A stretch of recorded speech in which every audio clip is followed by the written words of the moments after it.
சக்தி ஒரு திருக்குறள் சொல்லி ஆரம்பிக்கலாம்னு நினைக்கிறேன். நோய் நாடி நோய் முதல் நாடி அது தணிக்கும், வாய் நாடி வாய்ப்பச்சை.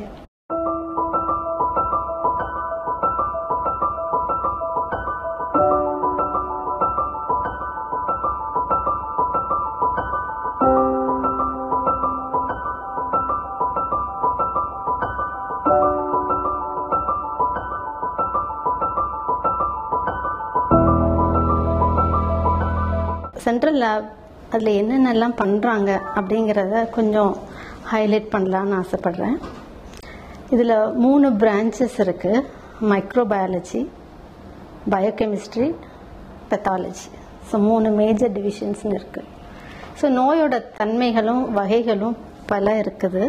ஸோ ஒவ்வொரு பிரான்ச்சும் டீல்ஸ் வித் சில பர்டிகுலர் நோய்கள்னு வச்சுக்குவோம்.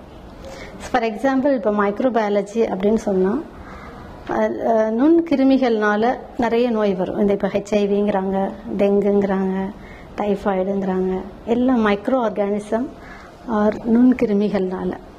ஸோ இதை கண்டுபிடிக்கிற துறை தான் மைக்ரோபயாலஜி.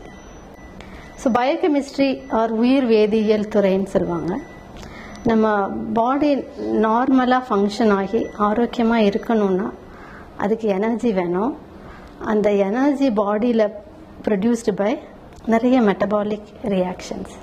ஸோ அந்த வேதியியல் மாற்றங்கள் உடலில் நடக்கு. ஸோ அது பேலன்ஸ்டு ஸ்டேட்டில் இருந்தால் நாம் ஹெல்த்தியாக இருக்கணும்னு அர்த்தம். ஸோ அது கார்போஹைட்ரேட் மெட்டபாலிசமாக இருக்கலாம், இல்லைன்னா கொழுப்பு மெட்டபாலிசமாக இருக்கலாம், இல்லை ஹார்மோன் லெவலில் what ever it may be balanced and it should be in the normal level. இந்த பேலன்ஸை தவறுச்சுன்னா அது நோயாக வெளிப்படும்.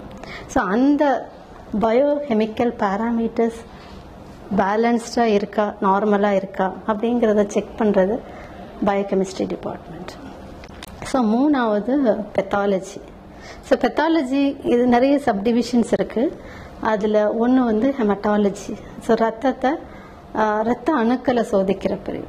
ஸோ நோ தட் ரத்தத்தில் ரத்த சிவப்பணும், வெள்ளையணும், தட்டணும் அப்படின்னு 3 இருக்குது. ஸோ இந்த 3ஓட ரோல் இம்பார்ட்டன்ட் பாடி நார்மலாக ஃபங்க்ஷன் ஆகிறதுக்கும் ஆரோக்கியமாக இருக்கிறதுக்கும்.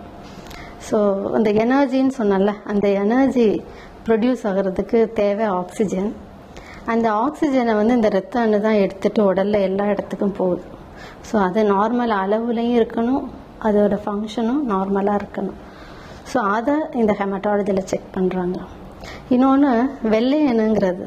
ஸோ இந்த பறவெளியில் நிறைய மைக்ரோ ஆர்கானிசம்ஸ், ஸோ நிறைய நோய் உண்டு பண்ணக்கூடிய chemicals, so many things are that. So அதிலிருந்து நம்ம பாடியை ப்ரொடெக்ட் பண்ணணும். That act as a soldiers. So அந்த வெள்ளையணுக்கள் எண்ணிக்கையும் நார்மலாக இருக்கணும், ஃபங்க்ஷனும் நார்மலாக இருக்கணும். ஸோ தட்டணு அப்படிங்கிறது இந்த ஆக்சிஜனை கேரி பண்ணிட்டு போகிற இந்த ரத்த அணுக்கள் நார்மலாக அப்படியே ஃப்ளோ ஆகிட்டே இருக்கணும். அப்படின்னா எங்கேயும் பிளாக் ஒரு த்ராம்பஸ் ஃபார்மேஷனோ ஆகாமல் இருக்கணும்னா அதுக்கு இந்த தட்டணுவோட ரோல் இம்பார்ட்டன்ட்.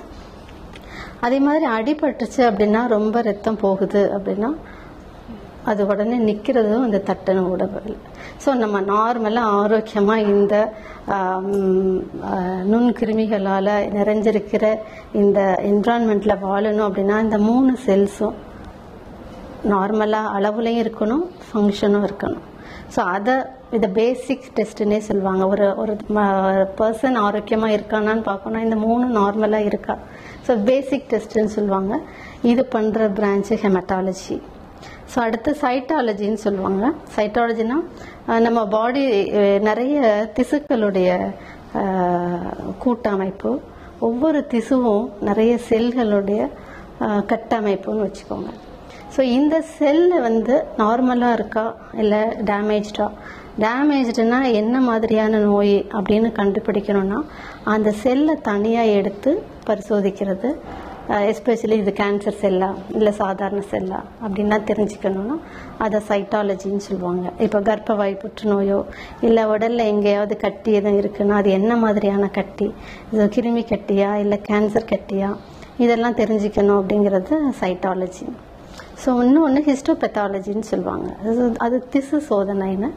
ஸோ ஒரு கட்டியோ இல்லைன்னா டேமேஜ் ஆன டிஷ்யூவையோ ஆப்ரேஷன் மூலம் பாடியிலேருந்து அகற்றிடுவாங்க. ஏன்னா அது உள்ளே இருந்துச்சு அப்படின்னா அதனால அது உள்ள எல்லாம் பரவி பெரிய நோயாக மாறலாம். ஸோ அதை எடுத்து அதை செக் பண்ணி சொல்கிறது என்ன நோயின்னு கண்டுபிடிக்கிறது. அது ஏன் வேணும், எடுத்தாச்சே எதுக்கு அந்த டெஸ்ட்டு அப்படின்னு நினைக்கலாம். ஸோ திரும்ப வராமல் இருக்கிறதுக்கும் இன்னும் அதுக்கு வைத்தியம் தேவைப்படுதா அப்படிங்கிறத அறிஞ்சிக்கிறதுக்கும் இந்த பயாப்சிங்கிற திசு சோதனை, இதை histopathology. So these are all the various branches that deals with the different function checking of the body and for diagnosing the.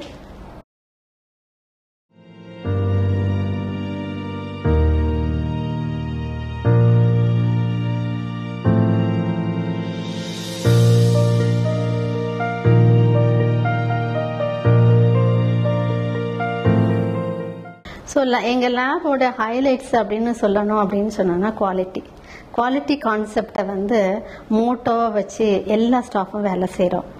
So that is the highlight. So இங்கே ஒவ்வொரு பர்சனும் ஈவன் தோ அப்பாயின்மெண்ட்டோட they may be qualified, but இங்கே once join பண்ணோன்னே they will be trained in quality aspects. So ஒவ்வொருத்தருடைய மோட்டோவும் குவாலிட்டின்னா, lab quality அப்படின்னா கரெக்டான ரிப்போர்ட். இது ரிப்போர்ட் வந்து அக்யூரஸியாக இருக்கணும். ஸோ திரும்ப திரும்ப பண்ணினாலும் அதே வேல்யூ தான் வரணும். ஸோ ப்ரிசிஷன் அது. ஸோ இந்த ரிப்போர்ட்டு கரெக்டான டைமில் பேஷண்ட்க்கு கிடைக்கணும். That is the quality. அதை தான் இதை மோட்டோவை வச்சு ஒவ்வொரு ஸ்டாஃபும் இங்கே வேலை செய்கிறாங்க. அவங்க வந்து அப்பாயிண்ட் ஆன உடனேயே நாங்கள் அந்த விதையை விதைச்சிரும். So we are not testing the samples. இந்த சாம்பிள்ஸ்க்கு பின்னாடி ஒரு பர்சனோட லைஃப் இருக்குது அப்படிங்கிறத நாங்கள் திரும்ப திரும்ப ரிமைண்ட் பண்ணி we are making them responsible and making them realizing their responsibility. So that is the highlights of this lab. So இங்கே வரவங்க இந்த வில்லேஜ் சைடு கம்மி ட்ரைனிங்கில் தான் வருவாங்க. But they are trained both physically, technically as well as mentally by importing the quality concept in their mind. So that is the highlights நான் சொல்வேன் எங்கள் லேபில். ஸோ ரெண்டாவது manual error can occur. So எல்லா டெக்னீஷியனுடைய individual knowledge and individual skill varies. So அப்போ ஒருத்தர் test பண்ணால் ஒரு வேல்யூ, இன்னொருத்தர் டெஸ்ட் பண்ணால் ஒரு வேல்யூ, அந்த மாதிரி வர சான்ஸ் இருக்குது. ஸோ த யூனிஃபார்மிட்டி இருக்கிறதுக்கும், ஸோ இந்த ப்ரெசிஷன் அக்யூரஸியாக இருக்கிறதுக்கும் இங்கே எல்லாமே வந்து ஆட்டோமேட்டட் சிஸ்டமாக போயிட்டுருக்கு. அதுக்கு எங்கள் மேனேஜ்மெண்ட்டும் supported us. So most of the manual reports are replaced by the automated system. So அதுலேயும் கூட மேன்மேட் எரர்ஸ் வரக்கூடாது அப்படிங்கிறதுக்காக இன்டர்ஃபேஸிங் சிஸ்டம் கூட கொண்டு வந்திருக்காங்க. ஸோ லேப் ரிப்போர்ட் ரொம்ப அக்யூரஸி, ப்ரெசிஷன் அண்ட் ரிலையபிளாக இருக்கும். Because of the management support எல்லாமே we are going for automated system of equipment. That's the second highlight. So மூணாவதுன்னு பார்த்தோன்னா, ஈவன் தோ ஆட்டோமேட்டட் எக்யூப்மெண்ட் இருந்தால் கூட we have to check whether the equipment is functioning properly or not. So biomedical engineer வந்து அவர் எக்யூப்மெண்ட்டை கொடுத்தாப்புல, then management அதை எங்களுக்கு வாங்கி தந்தாப்புல, that role will not B finished and the quality will not be established fully. So the machine should be under the control of a person. So daily நாங்கள் இந்த மிஷின் ஃபங்க்ஷன் ஆகுதா அப்படிங்கிறத quality செக்குன்னு சொல்லுவாங்க. Quality control run பண்ணி அந்த வேல்யூக்குள்ளே இந்த machine கொடுக்குதா என்னங்கிறத check பண்ணும். So depending upon the load of the test, so once இல்லை ட்வைஸ் 3 times கூட நாங்கள் அந்த குவாலிட்டி கண்ட்ரோலை ரன் பண்ணி செக் பண்ணுறோம். ஸோ மிஷினில் என்ன தான் வந்து அந்த ஹார்ட்வேர் பாட்டும் சாஃப்ட்வேர் பாட்டும் டிசைன் பண்ணி பெர்ஃபெக்டாக பண்ண வச்சா கூட there are so many interference factors. Even temperature in the atmosphere, mild vibration கூட will alter the result.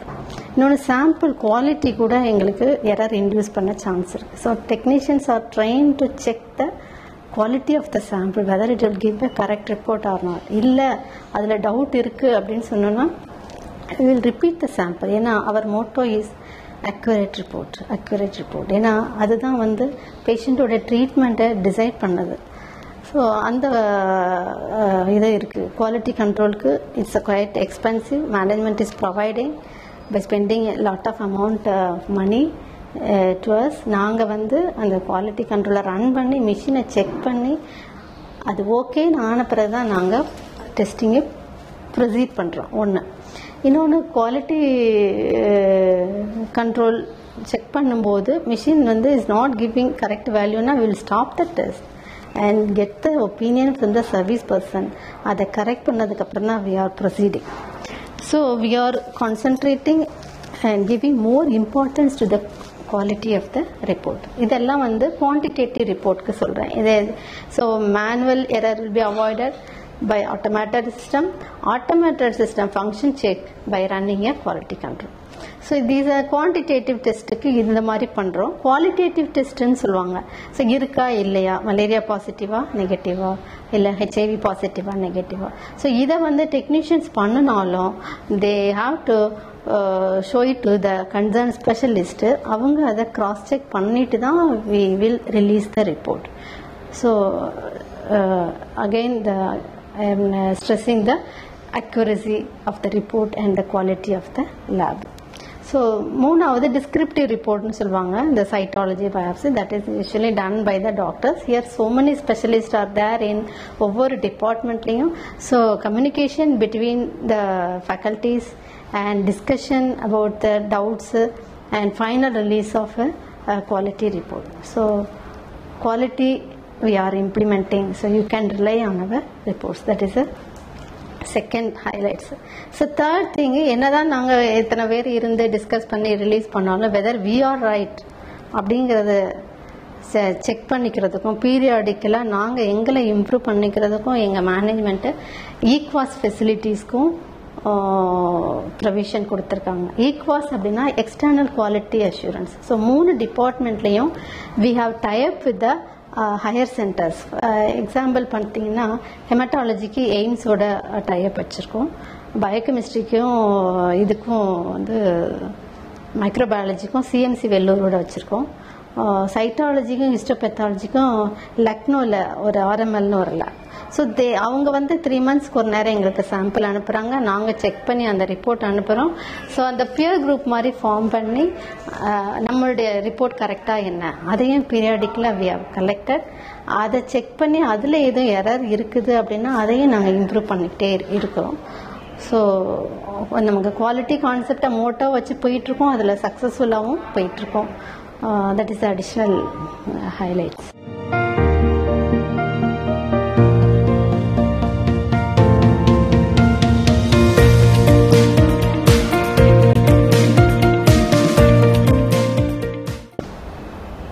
இப்போ நம்ம ஆதிபராசக்தி ஹாஸ்பிட்டலில் அந்த about the lab I want to tell. So இந்த லேபில் வந்து 2 டிவிஷன் இருக்குது. ஒன்று வந்து சாம்பிள் கலெக்ஷன் செக்ஷன் அல்லது ஃப்ளிபாட்டமி செக்ஷன்பாங்க. ஸோ அது யூஸ்வலாக வந்து பேஷண்ட்டுடைய கன்வீனியன்ஸ்க்காக கம்ஃபர்ட்டுக்காக அவுட் பேஷண்ட் டிபார்ட்மெண்ட் பக்கத்துலேயே கொடுத்துருக்காங்க. ஸோ 2வது testing section, testing area. So அந்த ஏரியா யூஸ்வலாக ரெஸ்ட்ரிக்டட் ஏரியா, பேஷண்ட் வந்து அந்த இடத்துல வரக்கூடாது. ஸோ அது வந்து ஃபர்ஸ்ட் ஃப்ளோரில் இருக்குது. ஸோ ஃப்ளிபாட்டமி செக்ஷன் சாம்பிள் கலெக்ஷன் பார்த்தீங்கன்னா சம் சாம்பிள்ஸ் வந்து பேஷண்ட்டே கலெக்ட் பண்ணி கொடுத்துருவாங்க. ஸோ யூரின் மோஷன் அந்த மாதிரி. ஸோ பிளட் சாம்பிள்னா எங்களுக்கு ட்ரெயின்டு டெக்னீஷியன்ஸ் இருக்காங்க, ஃப்ளிபாட்டமிஸ்ட்டு, அவங்க கலெக்ட் பண்ணுவாங்க.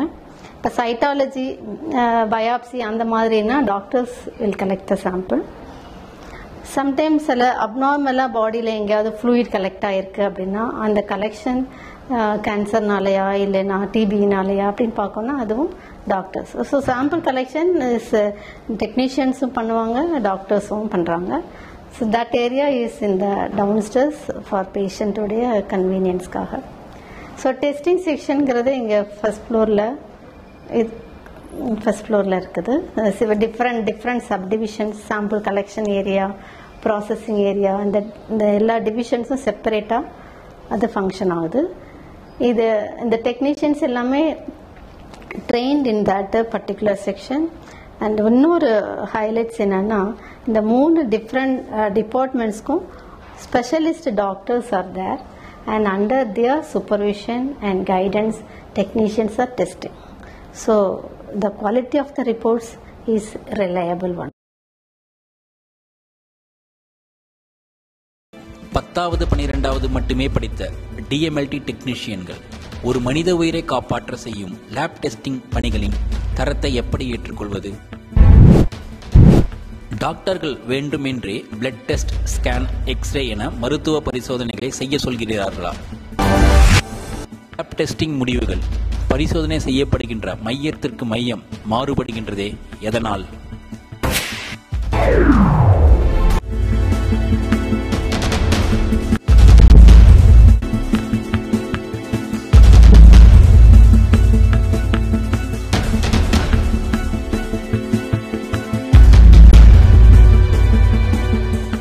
ஆதிபராசக்தி மருத்துவமனை, அம்மாவின் அரவணைப்பு.